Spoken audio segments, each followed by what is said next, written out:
runekegombug অৰ্থাৎ ঈশ্বৰৰ শব্দ বা বাক্য চেনেলটোলৈ সকলোকে নমস্কাৰ।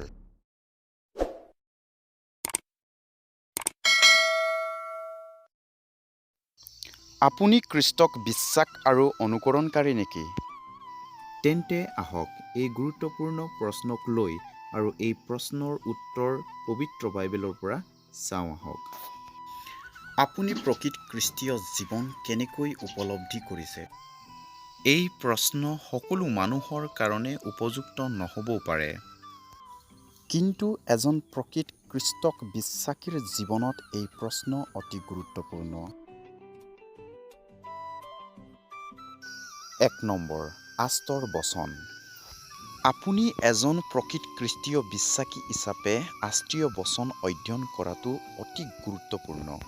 কাৰণ ঈশ্বৰৰ বাক্যই কৈছে সকলো ধৰ্মশাস্ত্ৰ ঈশ্বৰৰ দ্বাৰা নিশ্চাসিত আৰু শিক্ষাৰ বাবে, অনুযোগৰ বাবে, শুধৰণিৰ বাবে আৰু ধাৰ্মিকতা সম্বন্ধীয় শিক্ষাত লাভজনক।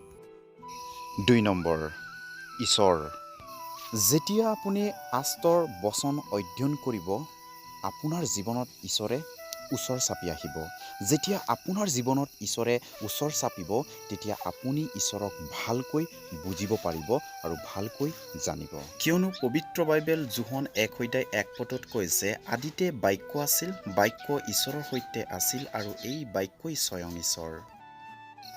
3 নম্বৰ, ইচ্ছা।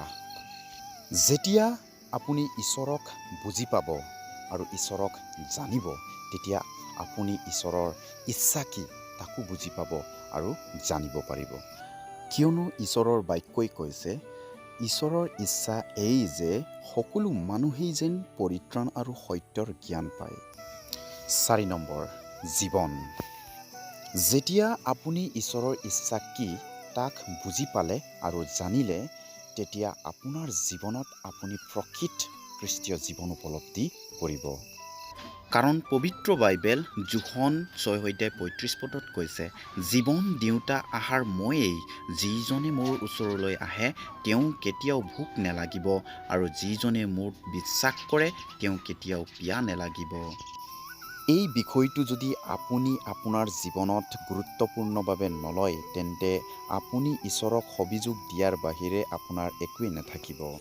এইয়ে পবিত্ৰ বাইবেল লুক 9:23 কৈছে, কোনোৱে যদি মোৰ পাছত আহিবলৈ ইচ্ছা কৰে, তেনেহ'লে তেওঁ নিজেই নিজকে অস্বীকাৰ কৰিব লাগিব আৰু দিনে দিনে নিজৰ ক্ৰুচ তুলি লৈ মোৰ পাছে পাছে আহিব লাগিব। কাৰণ পবিত্ৰ বাইবেল যোহন 9:4 কৈছে, আমি দিন থাকোঁতেই মোক পঠোৱাজনৰ কৰ্ম কৰিব লাগে। ৰাতি হৈ আহিছে, তেতিয়া কোনেও কৰ্ম কৰিব নোৱাৰিব।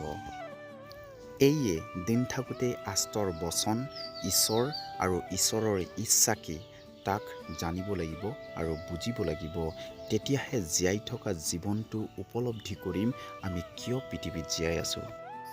আজিলৈ ইমানেই। ধন্যবাদ।